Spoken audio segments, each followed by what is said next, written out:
রাষ্ট্রের বড় কেউ এখান থেকে জড়িত না। রাষ্ট্রের যারা বড় ছিল তাদেরকে আমরা 24-এর আন্দোলনে ঘাড়ে হাত দিয়ে পিছনে লাথি দিয়ে এই দেশ ছাড়া করছি।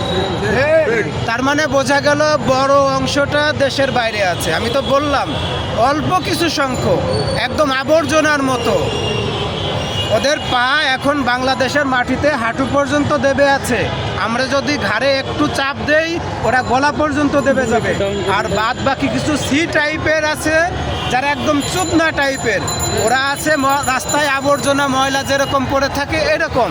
আমরা ফু দিলে ওরা উড়ে যাবে।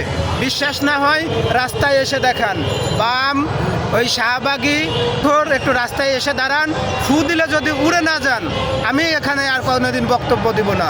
বড় কোনো অংশ নাই, আওয়ামী লীগের বড় অংশ পালিয়ে গেছে, দোসরদের বড় অংশ পালিয়ে গেছে, কিছু ছাউপনা এখানে আছে।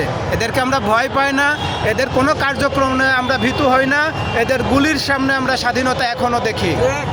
আমাদেরকে শুধুমাত্র উত্তক্ত করবেন না, ধর্মীয় কোনো রকম কোনো উস্কানি আমাদেরকে দিবেন না। আপনারা যে মৌলবাদী বলেন যে ওই ডেইলি স্টার যারা পুরাইছে, প্রথম আলো যারা পুরাইছে, আমরা জানি প্রতি বছর কতটা বাংলাদেশি তথ্য ডেইলি স্টার প্রথম আলোর মাধ্যমে ভারতে পাচার হয়েছে। মাত্র 28 মিনিটের মাথায় ডেইলি স্টারের যে সফটওয়্যারটা ছিল, যে সার্ভারটা ছিল সেটা চালু হয়েছে। তার মানে আমরা জানি আপনাদের সার্ভারের আইপি অ্যাড্রেসটা ভারতে, আপনারা বাংলাদেশের কেউ না। আমাদের দিয়ে মুখ খোলায়েন না, আমাদের দিয়ে ব্যবস্থা নিয়েন না। সামনে নির্বাচন, আমরা শুধু একটু ধৈর্য ধরতেছি।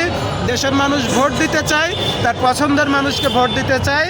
আপনারা শুধু এই পরিবেশটা গড়ে তোলেন যেন ভোটটা সুষ্ঠু এবং একেবারে সুন্দরভাবে সম্পন্ন হয়ে যায়। আশাহত হচ্ছি না, এখনও নির্বাচন দেওয়ার মতো সময় আছে। শুধু 2-3 জন ব্যক্তিকে উপদেষ্টা পর্যায় থেকে সরে যেতে হবে।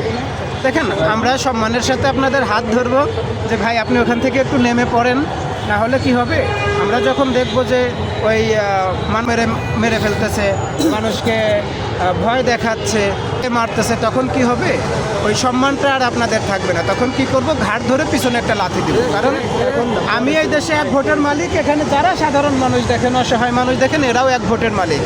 আপনি যে চেয়ারটাতে বসে আছেন আপনিও 1 ভোটের মালিক। আওয়ামী লীগ থাকতে দেখেছি একজন 100 ভোট দিছে, 500 ভোট দিছে, মরা মানুষ ভোট দিছে, সেই যুগ তো আর এখন নাই।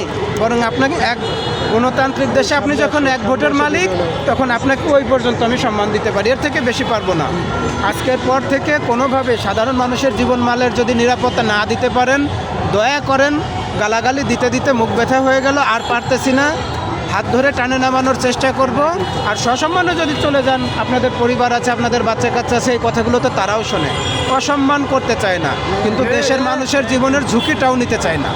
দেশের মানুষ ভালো থাকুক, দেশের মানুষ নির্বাচনে ভোট দিক, তাদের পছন্দের প্রার্থীকে বেছে নিক। আপনাদের কারণে যদি দেশের মানুষের ক্ষতি হয়, দেশের মানুষের জীবন চলে যায়, আপনাদেরকে সম্মান করার আর কোনো কারণ আছে?